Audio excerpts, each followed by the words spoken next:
Great. Let's get down to it then. So I had just one more example with the arc length. There are some weird ones on the homework which involve a somewhat weird trick that I just wanted to do once. And then we'll go on to something completely different. Really, the arc length is our last topic involving the integral, which is what we've mostly been talking about the whole time. So we are going to start talking about sequences and series after that. But anyway, I wanted to do just one last arc length.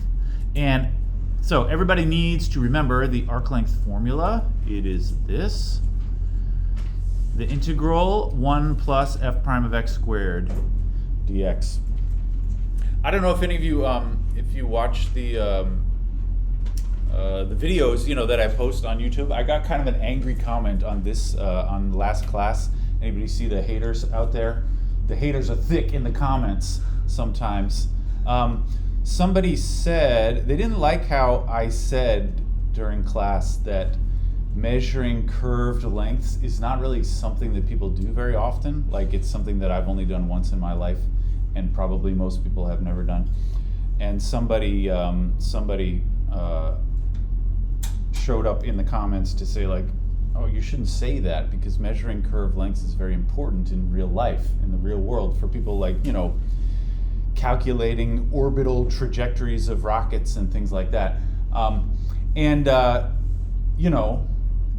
In response to the gentleman in the comments, I would say, like, yeah, it is super important to somebody sometimes, but it's not super important to ordinary people in our ordinary lives. And I think actually this is something that I talk, like, students of mathematics often ask this question, like, when am I going to use this in my real life?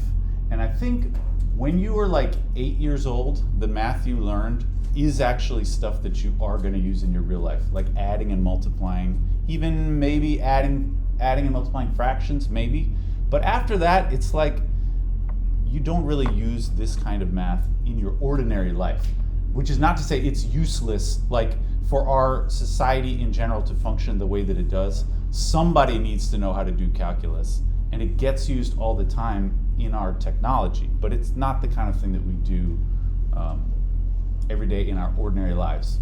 And to me, that's like, I actually think it's a little dishonest to say to students, like, this is going to be super useful to you, it's useful in a sense, but it's not useful like I'm going to do this every day when I wake up in the morning. So these are my thoughts. I don't know if anybody cares about that, and I assume that whoever wrote this comment is not going to listen to me responding right now. But I think it's an interesting thing that I think about often, like when I choose to present mathematics to all of you or just to anybody that I talk to. Like, to me, it's a little dishonest to talk about how useful math is to everybody every day. Like, it is useful to some people every day, and I'm using a computer or whatever. Like, these things could not exist if we didn't understand extremely abstract math. But to say I use it every day, I don't know about that.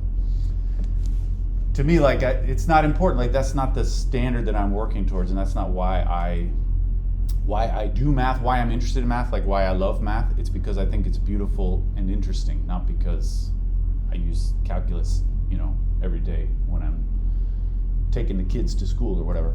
All right, anyway, let's talk. So, like I said, just one more example on the arc length. The thing that makes the arc length hard to do using this formula is that once you start with a function, even a fairly ordinary looking function, once you take its derivative and then square it, this formula gets very complicated to do the integral of. And sometimes you just have to look up integral formulas for weird functions, or sometimes you have to do somewhat weird tricks. And this is an example where you end up doing a somewhat weird trick. So that's the arc length formula, which everybody just needs to remember. Here is one last example.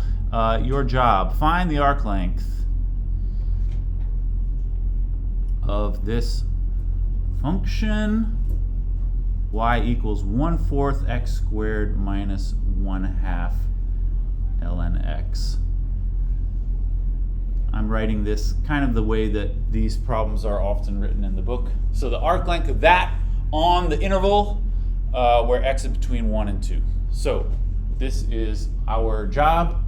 We are going to just plug everything into the formula and do the integral, which is going to require some weird steps. Anyway, let's, first of all, I'm going to write down what is f prime of x, because that is part of the formula.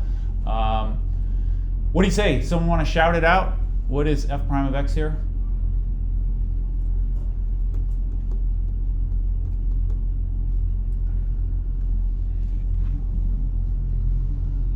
Yeah. 1/2 x minus 1 over 2x. Okay, great. Yeah, 1/2 x minus, and then here, you have a 1/2, and then the ln x becomes 1 over x. So you could write 1/2 times 1 over x, or 1 over 2x, which is what he said. Yeah, great. I think for the sake of continuing this, it's actually going to be a little more convenient to just write it like this. All right, 1/2 x minus 1/2 x to the minus 1. Just because we're going to have to do some somewhat weird simplifying, because I know what's ahead of us. I think it'll be best to write it that way. Okay, so let's plug everything in. So my integral looks like 1 to 2, just because I said so. That's the range of the x values. And then it's going to be square root 1 plus f prime of x squared. So I go, f prime of x is that thing that I just said, 1/2 x minus 1/2 x to the minus 1, and then squared dx. All right. Next, anybody want to suggest what can we do now? We have just like weird stuff inside of the square root. I think we're going to have to simplify that in order to proceed. What should we do to simplify here?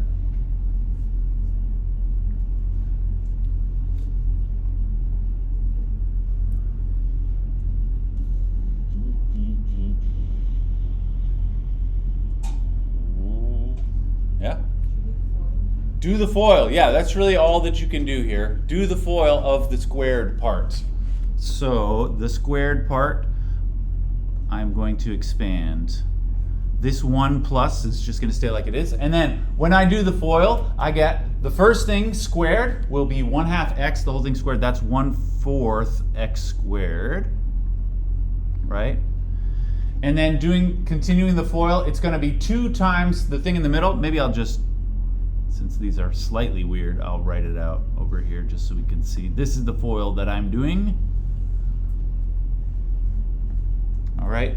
So the first term I already did was 1/2 x times 1/2 x, which is 1/4 x squared. The middle term shall be the thing on the outer term, 1/2 x times negative 1/2 x squared. That's negative 1/4 times nothing, right? Because the x and the x to the minus 1 cancel one another out. You would add the exponents and it adds up to x to the 0. So that would be negative 1/4 on the outer term, and then the inside is the same, also negative 1/4. Those shall add together and it makes negative 1/2. So this, I wrote plus, but really it's minus just the number 1/2, right? Because the x times x to the minus 1 cancels and you just get 1/2. And then the term on the end, it's minus 1/2 x to the minus 1 times minus 1/2 x to the minus 1. So that's going to be plus 1/4 x to the minus 2, because I add the exponents. All right. Okay, is this any better? Not really, but there's one little thing I suppose you can do here. Any suggestion? I see one thing that you can do to simplify on the inside of the square root. Yeah? Simplify the 1 and the 1/2. Yeah, add the 1 and the 1/2. It's not a big deal, but 1 minus 1/2 is positive 1/2, right? So those two terms can combine. And I'm going to write that sort of in the middle. So I'll write it as 1/4 x squared plus 1/2 plus 1/4 x to the negative 2, like that. All right. Are we getting anywhere? Here's the weirdest step of all. Anybody see how we can do another step to simplify? Yeah? Factor that, she said. Yeah, this is the weirdest step in here. Factor this. It is strange, but we can factor that. Do you have an idea of what it looks like when you factor? 1/2 x plus 1/2 x to the 1. Yeah, I think that's right. So it's still inside the square root. 1/2 x plus 1/2 x to the negative 1 squared. This is a somewhat weird factoring, but it is true. I mean, if you did the FOIL on that thing, you would get this here, right? This is the square of that. This is weird, but I mean, not so weird. Like, remember when we squared this thing, we got that. And that is almost exactly the same as that. The only difference is the sign here. And so actually it is the case that this thing right here is the square of that. All right, now I'm starting to feel pretty good about this. What can we do next? Maybe someone else I haven't heard from. We can continue to simplify. Yeah? Does the square root cancel? Yeah, now we can deal with the square root. It's the square root of a thing squared, and so the square root can cancel with the squaring. So, sorry, I forgot my dx there. 1 to 2. We can do away with the square root entirely. It's just 1/2 x plus 1/2 x to the minus 1. And now we're pretty much done with the hard steps. This is now a fairly straightforward thing, which we can just do the integral of, right? So 1/2 x, when I do the integral of that, it becomes 1/4 x squared, because I divide by, I divide by another 2. And then 1/2 x to the minus 1, what does that look like when you do the integral?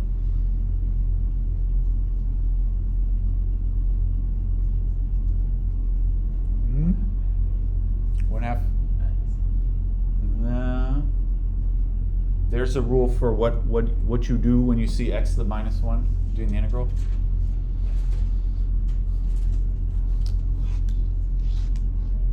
X to the minus 1, of course, is the same as 1 over x. Is it 1/2 ln?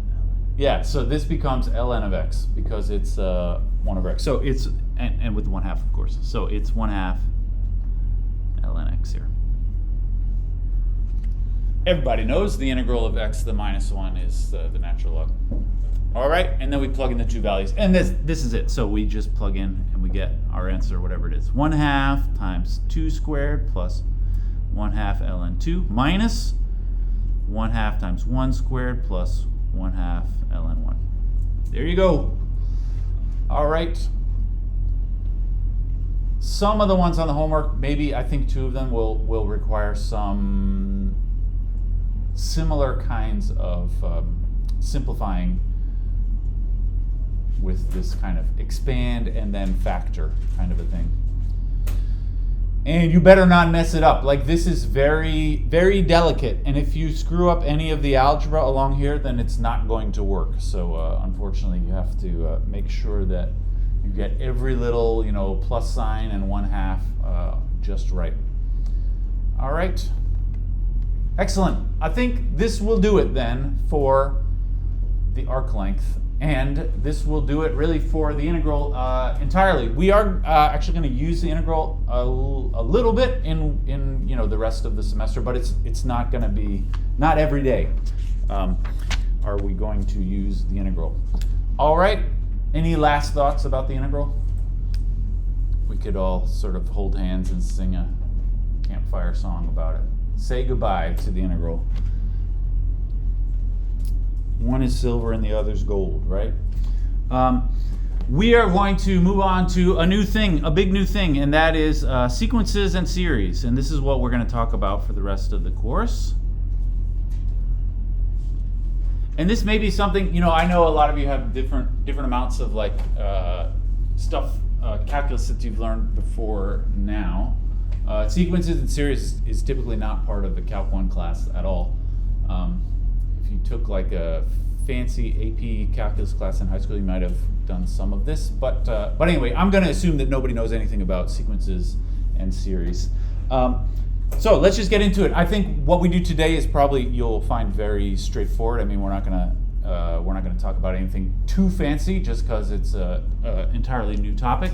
A sequence. Let's talk about sequences first. These two words are not synonyms. A sequence is just a I'll say an infinite list of numbers in some particular order, one after another, all right? And so, you know, like here's a sequence, 2, 4, 6, 8, etc. Usually, I don't know if you can see my dots there. Once it becomes clear what the pattern is, we just sort of put a dot, dot, dot. Or something like 1, 2, 4, 8, 16, etc. So the first one that I wrote there is just the even numbers, greater than 0. And then the next one, anyone see the pattern in that one? How would you describe those numbers?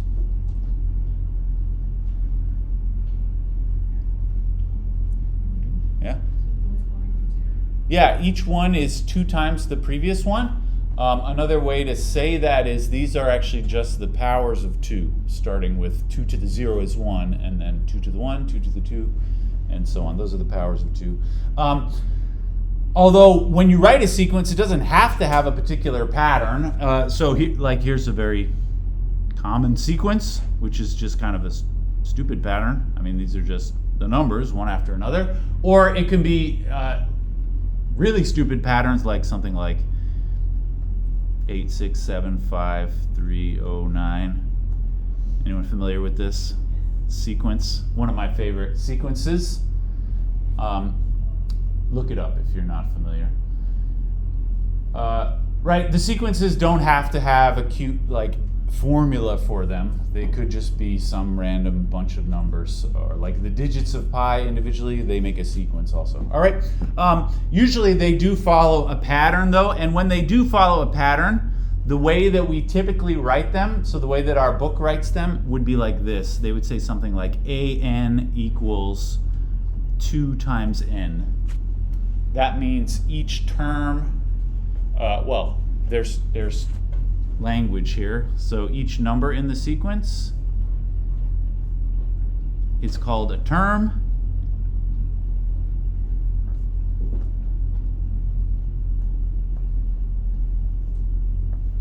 Each number in the sequence is called a term.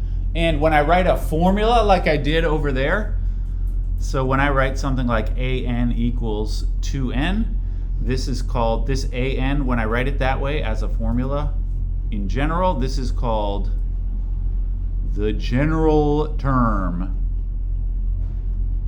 This is what they call it in our book. So this is the way you might see some simple homework problems, like they show you a sequence and then say, write me a formula for the general term. It means do this, right? Or like this one would be very easy. This would just say an equals n, right? You just start with 1 and then 2 and then 3 and then 4 and so on. All right? There isn't really a formula for this one because these are just numbers in some sort of weird order, which with no real mathematical rule that describes how that goes. All right. So, for example, for something like an, sometimes you would see the formula or the general term first, and then, this would be like a very easy homework problem. Write me the first 4 terms of this sequence. So the first 4 terms are, a1, which is 3 plus 5 times 1. That would be 8. a2 is 3 plus 5 times 2. That would be 13. a3 is, you get the idea, right? This is 18. And then just because I said I wanted the first 4, this is 23, right? So this is very, very simple stuff. I hope you agree. These are called the terms. And when we write this, so this is in mathematics in general somewhat ambiguous, but in our book, unless you are told otherwise, I will say usually n starts at 1.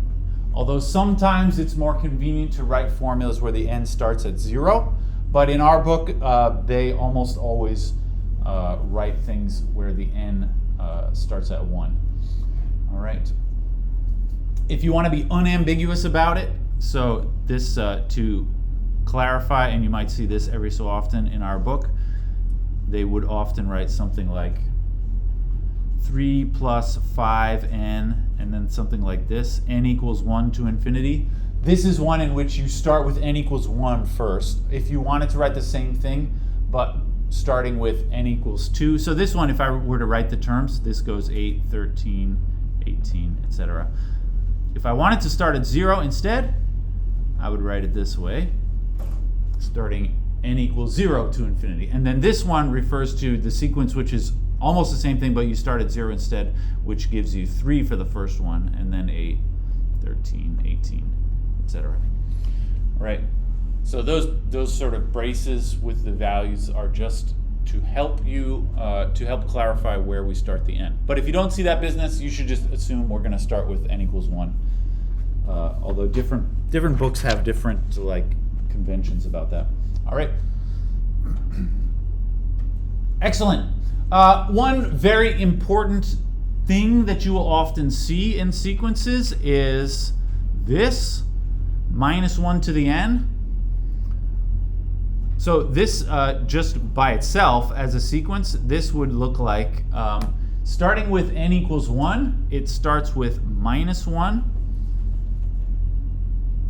Because the first term would be negative 1 to the 1. The next term would be negative 1 to the 2, which is positive 1.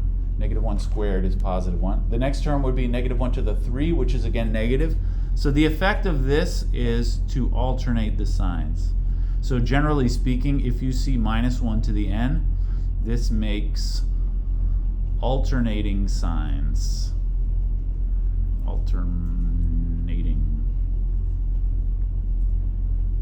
All right, and so this is like a common pattern that we're gonna see a lot, and it's very important in a lot of examples.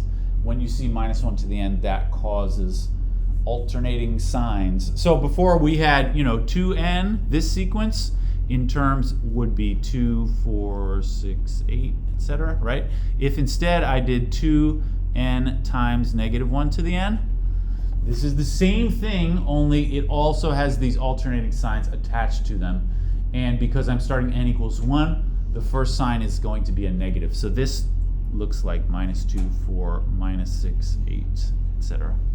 So when you see that minus 1 to the power n, it just causes the signs to alternate, right?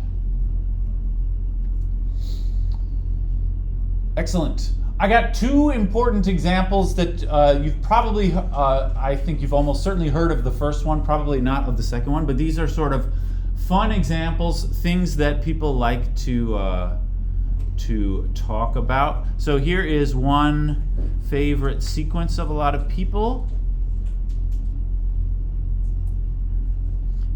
It looks like this: 1, 1, 2, 3, 5, 8, 13, etc. Anybody feeling it? Anybody familiar with this sequence? Can you see the pattern?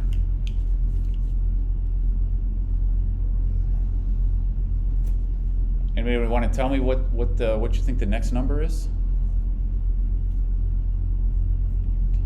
Yeah? 21. Yeah, I agree. How did you get that? You add 2 terms. Right. So this is the sequence which is obtained by adding the previous 2 terms. That's how you get the next one. So for instance, we like this 5 here is because 2 plus 3 is 5. And then to get the next one, you go 3 plus 5 is 8. To get the next one, you go 5 plus 8 is 13, and so on. The very next one here would be 8 plus 13 is 21. Each one is the sum of the previous 2 terms. I'll write that down. Sum of the previous 2. This sequence is very well studied and famous. The sum of the previous 2 terms. Do you know the name of this? Erica, have you seen this before? Do you recall the name? No, she just invented the rule herself. Anybody know the name of this? This is called the Fibonacci sequence. Does it sound familiar to me? Maybe. This is called the Fibonacci sequence. And some people, I'm not really a Fibonacci super fan, but sorry, I think there's only one N, ACCI. This is an Italian name The Fibonacci sequence. Some people love the Fibonacci sequence. I know a guy who is a Fibonacci sequence super fan. This is like my friend Tony. His dad loves the Fibonacci sequence, and I see his dad, almost never, like once every couple of years, like however often you see your friend's dad. But every time I see him, he's like, "Hey, how about that Fibonacci sequence?" He knows I'm a mathematician, and I was like, "Oh yeah, that's cool, I guess." I'm not a Fibonacci sequence super fan, but some people love it. The Fibonacci sequence allegedly occurs in nature, and it has to do with there's a relationship between the Fibonacci sequence and the golden ratio, which people say appears in nature a lot. In my opinion, this is a little bit overblown, although I think it's cool, but I think it's maybe not so important as people like to say it is. But anyway, this is the Fibonacci sequence. What's interesting, here's something that I think really is very interesting about the Fibonacci sequence. It's hard to write a cute formula for this sequence because the formula is each of these numbers is based on the previous two numbers. And so the easiest way to write a formula for this would be something like an equals an minus 1 plus an minus 2. That means each term is equal to the term before plus the term like 2 times before, right? So if I'm thinking of like A5, the fifth term, A5 is the same as A4 plus A3. It's the fifth term is equal to the fourth term plus the third term, right? Unfortunately, this is not a really good formula to use in practice. So each one requires, if you want to know each Fibonacci number, you have to know what the previous ones are. So each one requires the previous in order to compute it. In order to use the formula. There's a name for this. This is called a recursive formula. Recursive in mathematics, and they use this word a lot in computer science. It means sort of like the formula. Actually, you can't just use the formula by itself. It involves, in order to use the formula, you have to like use the formula again. For instance, if you want to know what is the 100th Fibonacci number, you can't just plug in n equals 100 here and get the answer, because it'll say the 100th Fibonacci number is the Fibonacci number 99 plus number 98. And how do you know what those are? Well, to get those, you have to use the formula again, and you have to work it out sort of all the way back down to the first Fibonacci numbers, which is 1 and 1. So a recursive formula is, it's a simple, very simple formula to write down, but it's not terribly useful in terms of actually computing what the values of the sequence are, because you have to already know all of the other values. All right. Here's something very interesting about the Fibonacci sequence, in my opinion. There is actually a non-recursive formula, so I'll write this as sort of a fun fact. There actually is a formula that you can just straight up plug into and get the say the 100th Fibonacci number if you wanted to. It is a formula which is not recursive, so this is a non-recursive formula. People have been studying the Fibonacci number for the Fibonacci sequence for a very long time. It's named after this guy Fibonacci who lived in the 1400s. He was an Italian guy, by the way, whose name was not Fibonacci. His name was Leonardo, and he didn't call himself Fibonacci, but people afterwards called him Leonardo Fibonacci because his dad's name was like Bonacus or something, and Fibonacci means like the son of Bonacci or something. Yeah, because I guess there were a lot of Leonardos, so they had to say which Leonardo it was. Anyway, he actually wasn't the first person to consider this particular sequence. You can see this sequence appears in much older writings, mathematical writings from India. But anyway, there's a non-recursive formula, which actually Fibonacci, the guy, did not know about this. It was discovered later on. And this is, to me, this is totally crazy and very much interesting and kind of beautiful. Here is a non-recursive formula that you can use. You plug in any value of n and it tells you what the nth Fibonacci number is. Check it out. You will be amazed right away. I'm about to blow your mind. Because it begins with that, 1 over square root of 5, all right? Why this should amaze you is that the answer I'm going to get, when you plug in some value of n, say n equals 100, you'll get the 100th Fibonacci number, which is, I shall remind you, it is a whole number that you will get as the answer. This is why, in my opinion, it is mind-blowing that this formula involves 1 over root 5 at all. Like, it shouldn't involve that if you're going to get a whole number, but it turns out for sort of strange but true reasons, it really does. Anyway, the rest of the formula is this. 1 plus root 5 over 2 to the power n minus 1 minus root 5 over 2 to the power n. So these root 5s in there, of course, are irrational numbers, but no matter which n you plug in, by some magic, this will all add up to be a whole number, and it will be the nth Fibonacci number. Very strange. And this number, I don't know if here's more fun facts. So this number, 1 plus root 5 over 2, is actually the value of the golden ratio. This really clarifies the precise connection between the Fibonacci numbers and the golden ratio. Because that is in this formula is that's kind of forms the basis for all the relationships between the Fibonacci numbers and the golden ratio. All right, very interesting in my opinion, and really cool. I think it's really cool that this is a formula that was not known to the sort of originators of the Fibonacci sequence. And you know, if I could ever go back in time and spend 10 minutes with Fibonacci, I would say, hey, check this out. And he would be very interested, I imagine. Right? Although there are some historians say that Fibonacci was a bit of a poser. He's sort of a famous name nowadays. People have heard this name, but he actually didn't do all that much interesting new mathematics because, like I said, he picked this up from older mathematical writings. Fibonacci, his great, super important in the history of mathematics because he was the one who brought the Arabic number system to Europe, which really changed everything as far as the history of math in Europe. Although it wasn't his idea, he didn't invent really much of anything. He just made these things popular. I don't know if you care about historical tidbits like this. Okay, I got one more fun example sequence. This one's really fun and probably one which you haven't heard of. Tony's dad, I'm pretty sure, is not familiar with this sequence. Here it is.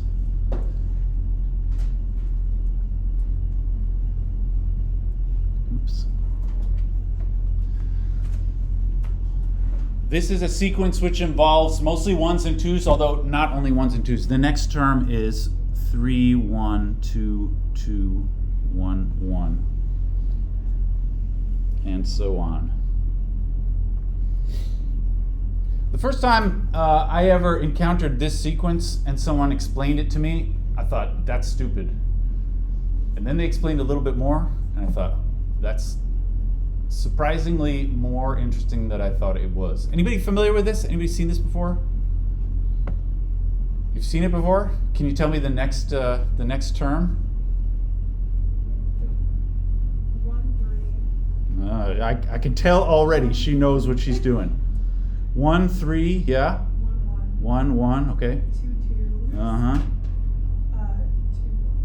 Yeah, I like that. Anybody else feeling it? She just amazed us all.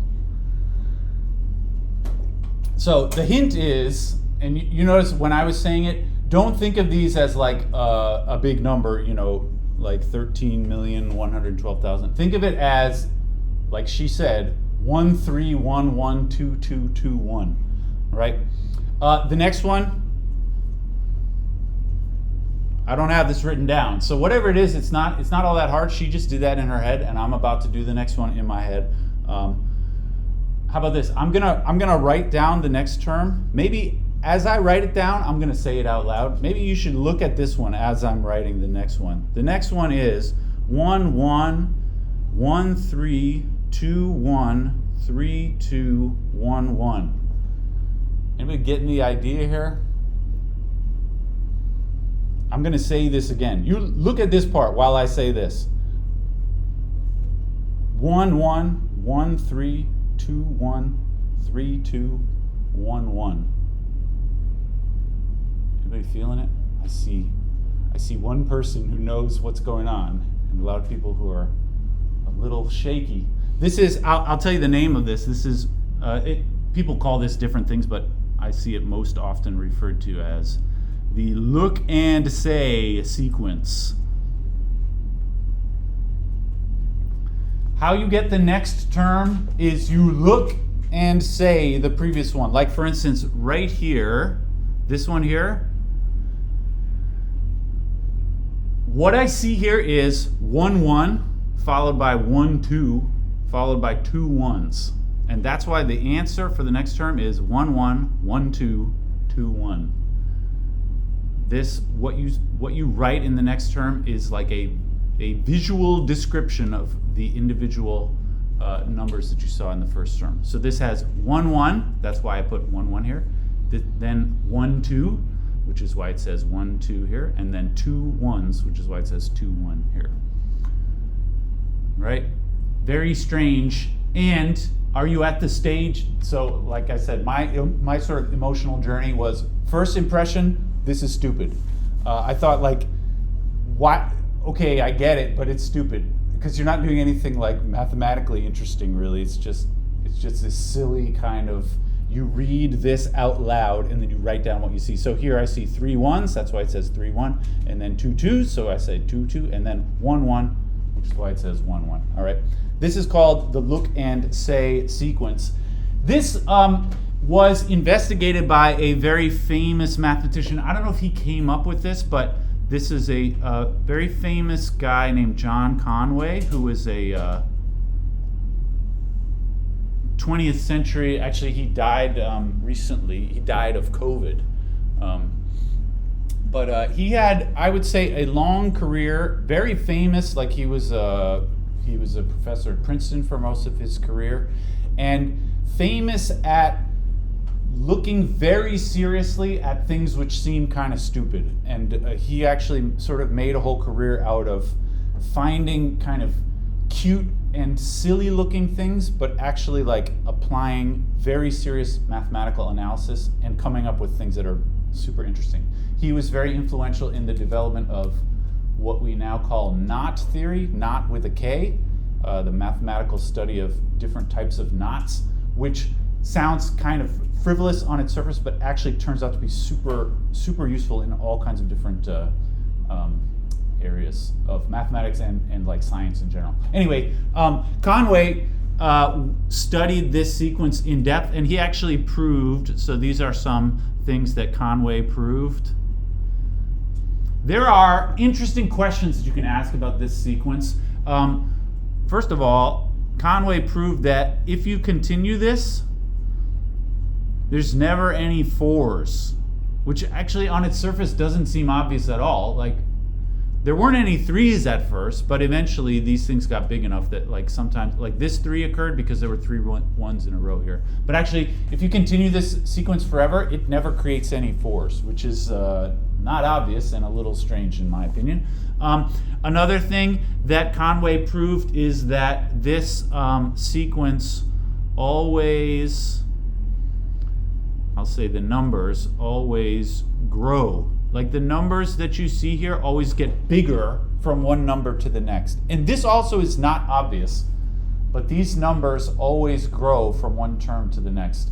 Maybe it seems like, yeah, they ought to get bigger every time, but actually, if I start at a random point, like notice, if I started with 3 3 3, the next term would be 3 3s, and that's it. And that actually didn't get bigger. So you can see there are some times when like some parts of this will actually shrink, but if you start at 1 and continue from there, these ones never shrink. Or maybe a piece of it will shrink, but some other piece will get bigger, and so these terms always grow in value, which is not obvious at all. And here's one last thing that Conway demonstrated. He studied, and this is a common thing that people do when studying a sequence. If you know that the terms always grow bigger from one term to the next, a very common thing to ask, this seems kind of obscure, but this is actually a thing that we're going to talk quite a bit about. This limit, this is the limit of the ratio, each one divided by the previous one. If you like this, you can think of as a way of measuring how fast it grows. Like if this limit equals 2, it means basically the next term is always 2 times as big as the previous term. Sometimes this limit does not exist or whatever. Anyway, Conway was able to calculate this limit, and he got some number, which if you write its decimal digits is 1.303. This is just a weird number. And this is not a number that you can write like in terms of pi or something like that. It's just a special number that was discovered sort of specifically dealing with this sequence. But what's interesting about this number is this is an irrational number, but it's not what they call transcendental, like pi and e. Those are called transcendental numbers because they are irrational, but also they can't even be written in terms of roots of anything. Unlike the square root of 2 is irrational, but it is a root of something. This is irrational, but it's not transcendental. That is, it is expressible as a root of something, and Conway actually demonstrated that this can be expressible. So this is an irrational number, but it is expressible as a root of a polynomial. This is the crazy part, of degree 71. So like the square root of 2 is a root of a degree 2. The square root or the cube root of 2 would be a root of a degree 3. This number can only be expressed as a root of a degree 71, which is very, very strange to me. To me, it's surprising that this can even be calculated at all because the sequence is so weird. And it turns out this number that you get is profoundly weird in this way. These things are interesting, in my opinion. And this is the kind of, this is part of what people often identify as like mathematically beautiful facts. The fact that you could start with something so simple and kind of stupid sounding as this and actually come up with very interesting properties that are not obvious at all that these things ought to be true, but they end up being true. All right, excellent. These are all just sort of introductory, and I hope that this is interesting, although we are not really going to talk about this sequence anymore. Let's get down to some real business. We got about 30 minutes left. We can talk about some technicalities.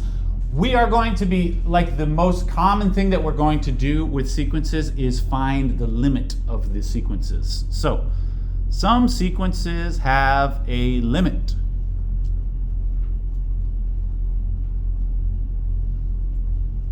All right. Like, for example, this sequence, 1, 1/2, 1/3, 1/4, 1/5, etc. Right? If I were to write it in general, it's an equals 1 over n.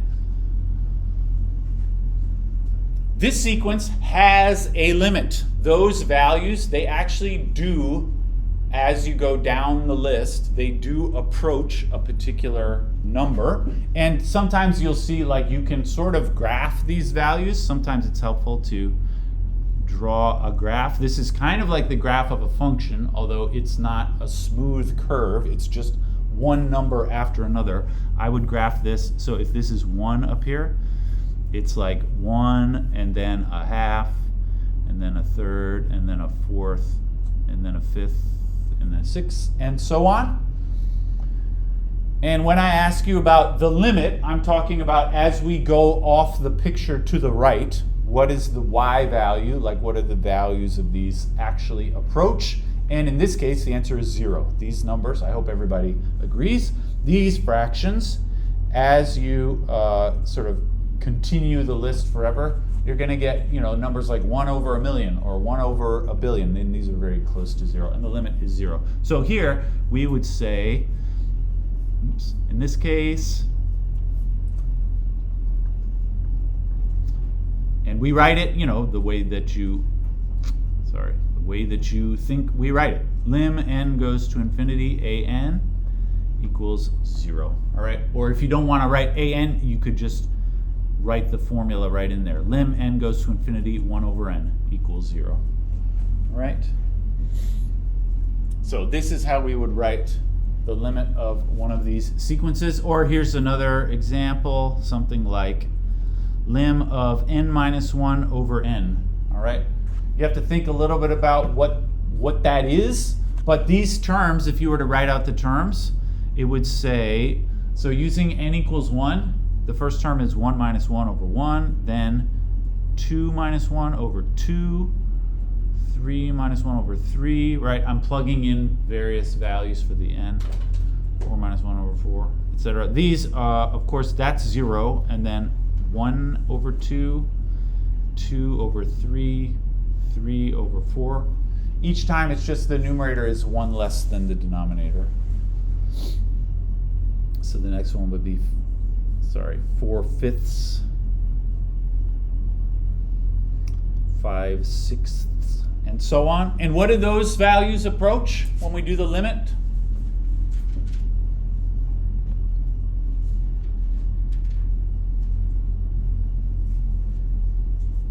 If we go down to like the 1,000th one, it's 999 over 1,000. What is that? 1. Yeah, I think this approaches 1, right?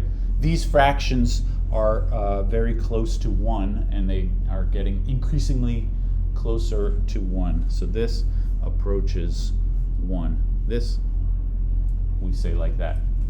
The limit equals 1. When we're talking about sequences, you will see right here I did what I'm about to say. So usually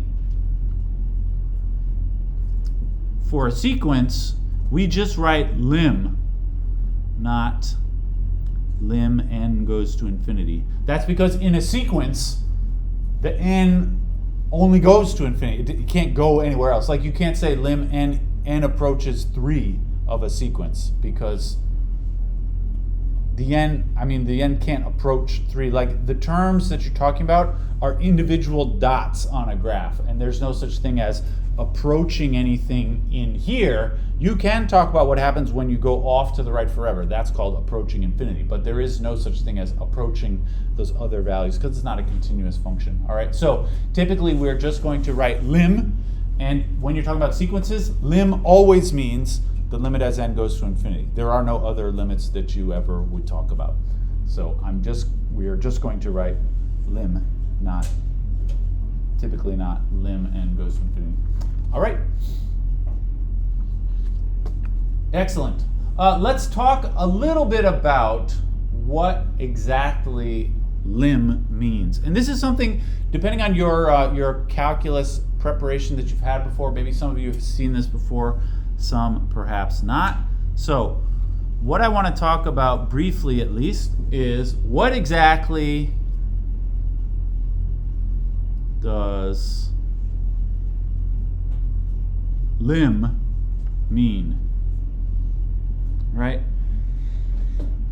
This is one of those things that when you teach kids about limits, I don't know if you ever noticed this, but when you teach kids about limits, usually you don't tell them the real story. And I'm gonna try and tell you the real story this time. But here's what your teacher say in, I don't know when people first talk about limits, maybe in middle school, certainly in high school, everybody learns about limits. Not everybody, but you all did. What exactly does lim mean? When you see something like, for instance, lim, I'll write n goes to infinity, a n equals L. Like if it really is true that the limit is some number L, what this means, something like, you could say something like as n increases forever, something like that, or arbitrarily large, or n gets really, really big, the values of an get really, really close to L, right? This is the idea. And you know, when I was in high school or whenever I learned about limits, this is what my teacher told me. And I was a good boy. And so I said, okay, I get it. As n increases forever, or maybe they would say something like as n gets really, really big or something like that, the values of an get really, really close to L. This is in many ways a bogus definition of what a limit is. I would say this is kind of like telling a kid, like, when a mommy and a daddy love each other very much, that's how you get a baby. And the kid is like, oh, okay, I guess I understand that. And they move on with their lives. And they don't know that you have failed to explain some fairly important details that you just don't want to get into, right? And this sentence, which I wrote in quotes here, is similar to that. So this gives you an impression of what we're talking about, and it is something that more or less everybody can understand without too much trouble, and so that we can move on and like do the product rule over and over again or something like that. This, though, is not actually a mathematically meaningful statement. Why not? I would say immediately we say as n increases forever. Now, I think we all know what I mean when I say that, but if you try and think very specifically about it, my immediate objection would be n is a number, right? Yes? Then what do you mean when you say n increases? Because a number doesn't increase. Like if n is, say, 4, you tell me that 4 increases? 4 is 4. Like a number itself doesn't increase. So it needs to be explained a little bit more what exactly that means. And then this language especially is sort of like a red flag for me. If you hear someone say this in the club, really, really close? Come on now. What does really, really close mean? And the answer is typically, well, you know, like, you know what I'm saying? Really close, right? And I mean a real like mathematical version of this, I would say something like, well, how close are you talking about? Like, how close does it take to be close in your opinion? Like closer than 1, closer than a half? And the answer might be something like, well, yeah, like closer than all of those. And then I begin to wonder, like, what does that mean? Closer than anything that you might say? Here is where we're getting close to a real definition. So I will say the problems here are, this here is about statements about, say, numbers moving, which is not a thing that numbers do, right? Numbers, individual numbers do not increase or decrease or anything like that. When somebody talks about numbers moving, really they're talking somehow about like maybe a function or the value of a variable changing from one point to another or something. But anyway, statements about numbers moving or numbers being really close, this kind of thing. These kinds of statements are informal and they are not appropriate for real definitions. All right, statements about numbers being really close are, I would say, just informal.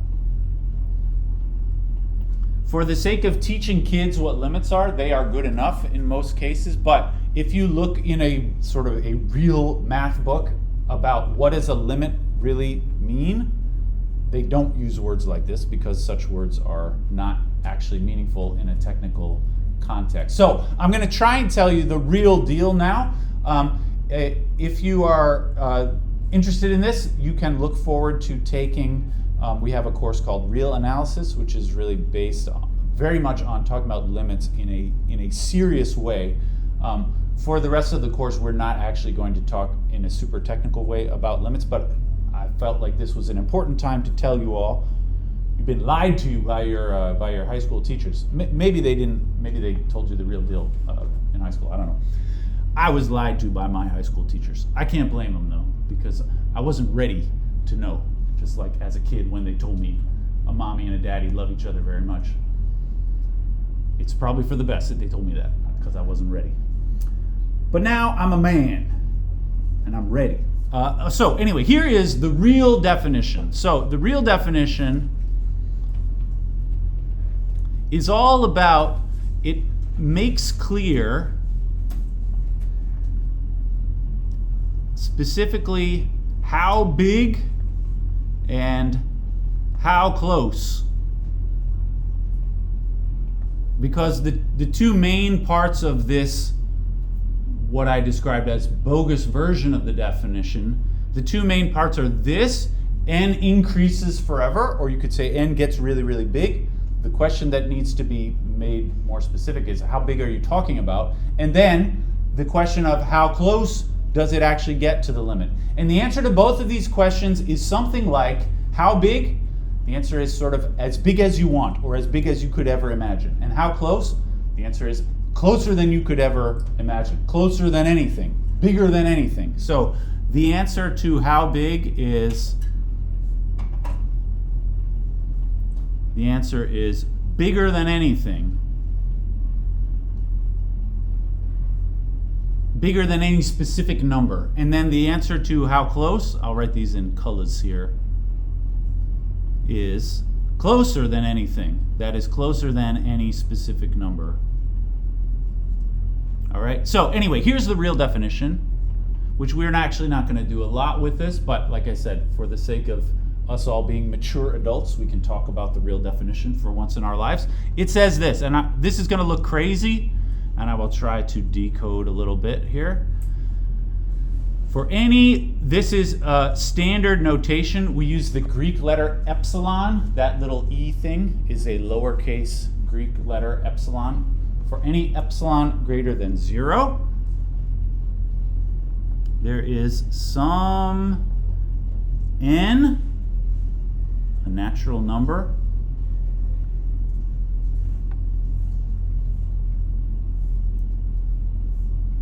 I'm going to say there's some n large enough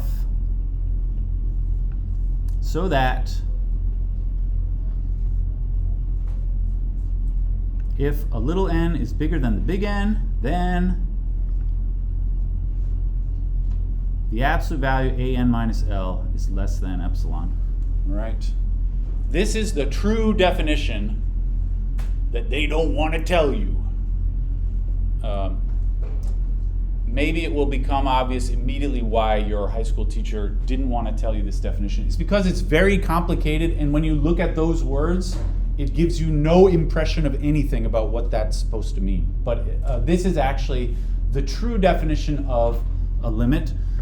There's a lot of interesting history behind this definition, but why does this mean what I said it means? Well, this right here, this for any epsilon greater than 0, that's this part. Closer than anything. And you will see at the end. So read just the beginning and the very end. It says for any epsilon greater than 0. You imagine that this epsilon is a really, really small number. So epsilon could be something like a half, or 1 over 10, or 1 over a million. This right here says the distance from AN to L. I'm reading these absolute values as representing the distance. The distance from AN to L is smaller than epsilon. So if you read just what's in the blue boxes, it says no matter how small this epsilon number is, that's why it says for any epsilon, no matter how small, this distance is smaller than that.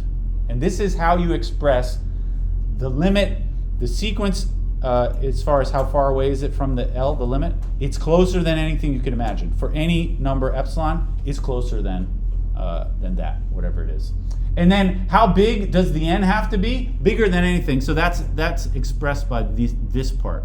There's some n large enough so that when the n is even bigger than that. So it means that no matter how small you want, no matter how close you want to get to the limit, actually there are some values, some really big values, where it really does get that close to the limit.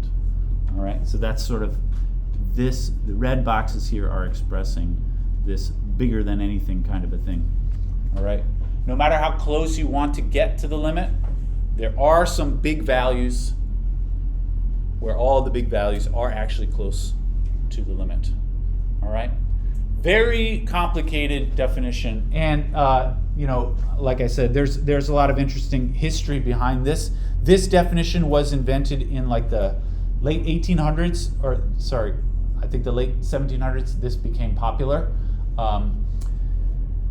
Notably, this is over 100 years after Newton invented calculus, and Leibniz. These two guys invented calculus. So they were talking about limits for over 100 years before they actually understood the true definition. So this is, you could go back and blow Newton's mind by saying, I don't think you really understand what a limit is. And this is the real definition. Before this was sort of invented in like the 1800s, people had talked about limits for a long time, but their understanding was only on the level of this sort of like high school level, which is fine for giving you the idea of what you're talking about, but if you want to be serious, there are a lot of limitations. All right, anyway, you can tell your friends, I finally learned the real definition of a limit. And they'll say, oh yeah, what is it? And you'll say, I don't know, I forgot. It's too complicated.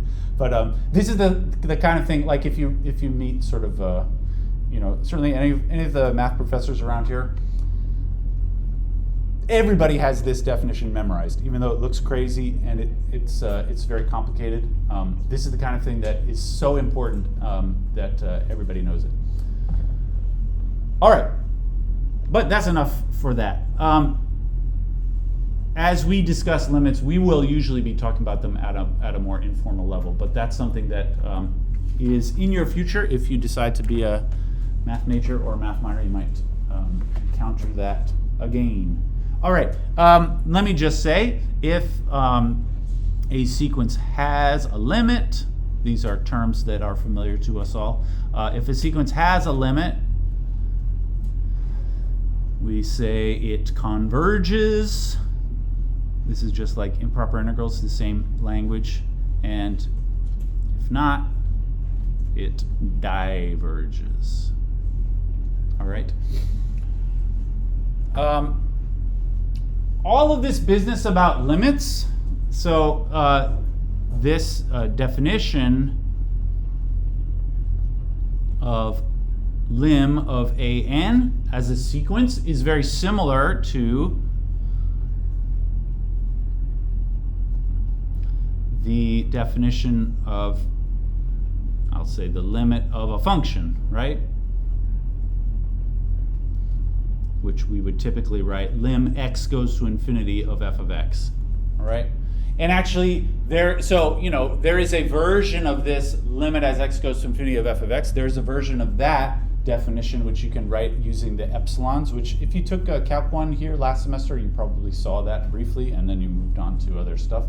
But it is a very similar concept. The definition of the limit of a sequence is a lot like the limit of a function, and you can use tricks for function limits to find limits of sequences. So this is a fact.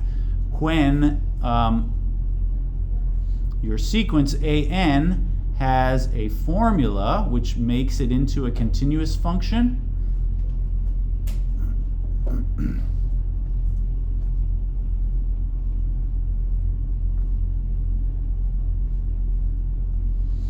when an has a formula which makes a continuous function, I'm thinking of something like, an equals 2n plus 4 or whatever, right?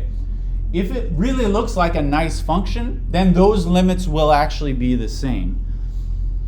This you can translate into, this is basically the same as this continuous function, and then the limit of the sequence will be the same as the limit of that function.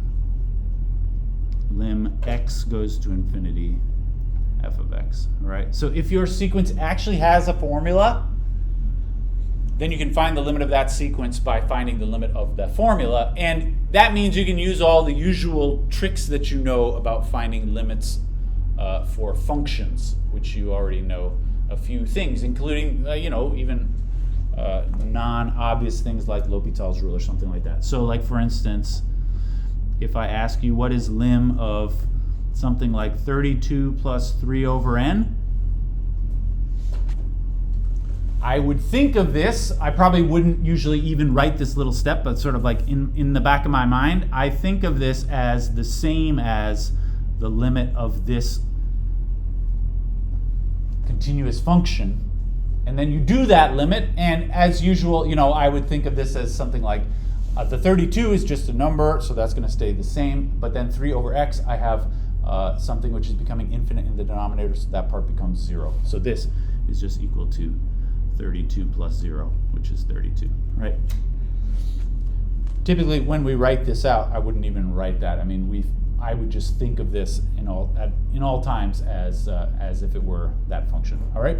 Or something even fancier, like what is lim of n divided by e to the power n?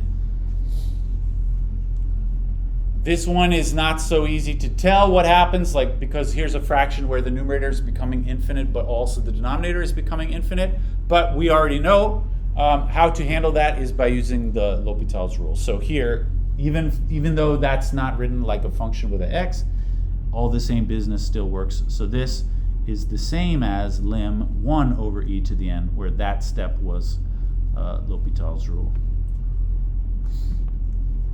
Right. The Marquis de L'Hopital, another important mathematician who did not actually understand what limit means.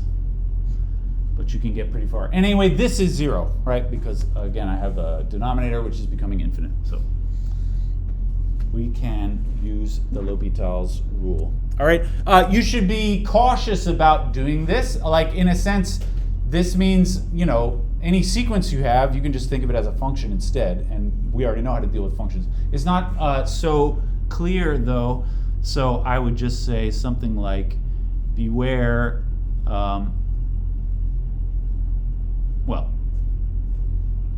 if you can't always do this, all right? So not all sequences make nice functions. For example, something like minus 1 to the n. This is fine as a sequence. It alternates, right? Plus 1, minus 1, or it starts at minus 1. But this is a fine sequence. But minus 1 to the power x, actually that is a bogus function. I mean, you can write it down, but it's not a continuous function. It's crazy, actually, as a function. We talk about things like e to the x. The fact putting x in the exponent is not necessarily impossible or a bad idea, but with a negative number in the base, it's crazy. So this is not a function. Not a function of real numbers. Like in particular, if you try to plug in x equals a half, it says minus 1 to the power half, which is the same as the square root of negative 1, which doesn't exist as a real number. So there are many, many values of x which don't make this into a real function. So if you see minus 1 to the n, actually you cannot, that is a perfectly fine sequence, but it cannot be analyzed by changing it into a function. That's all I'm saying. All right. Okay, great. We got a few more minutes. Maybe I will just say one last kind of technicality, and then next time we will get down to much more nuts and bolts kind of business of doing specific examples. But anyway, these are things that everybody kind of knows about probably. I just want to write them down. These are laws for limits. So everybody learned rules for limits of functions. There are similar rules for limits of sequences. So these are similar to limit laws for functions, which you probably have written down somewhere. But here's what they say. If an is a sequence and bn is another sequence, if an and bn both converge, Then I have several things that are true. So here's the first one. The limit of an plus bn. If an and bn both converge, then you can add them together. And what the sum converges to is the sum of the two things the other ones converge to. I'm saying this. All right. This is a rule you also had for continuous functions and limits of functions, but this is true of any sequences. The limit of two things added together is the same as the limit of the first thing plus the limit of the second thing. All right. Of course, the same is true for subtraction. I'm going to write that also. An minus bn is lim an minus lim bn. There's also a rule about constant multiples like that. What can you do with a constant inside of a limit? You can pull it outside of limit. So that constant c can factor outside of the lim. So this is the same as c times lim an, like that. You can factor a constant out of a limit. All right. 3 more of these simple rules, and then I think that'll do it. What about the limit of a product?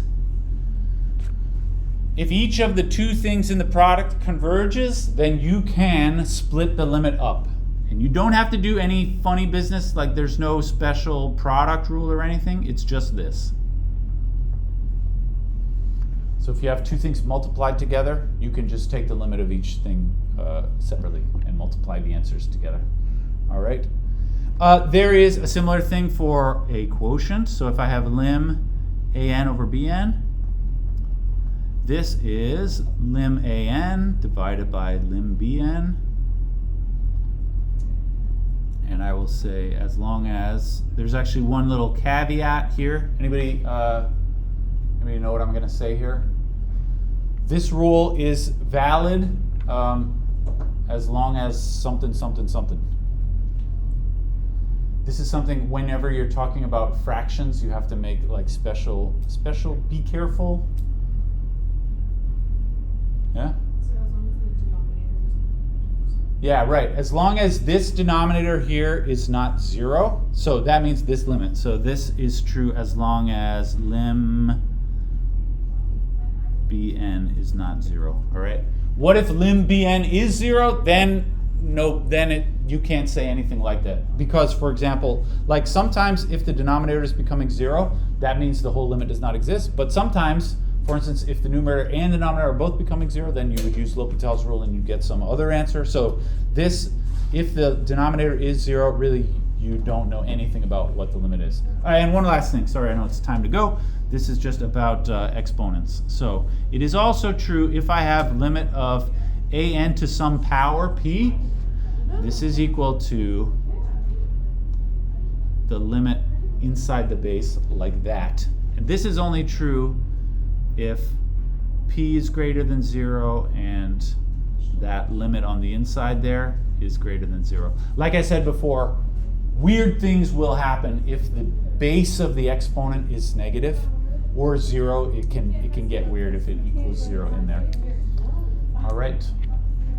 These are the rules for limits. These are not things which I would tell you to memorize. They are just things that we are going to naturally do all the time in our head anyways. All right. I think that'll do for today. Sorry it's been a lot of just like me talking today, but we'll get back to more typical examples next time.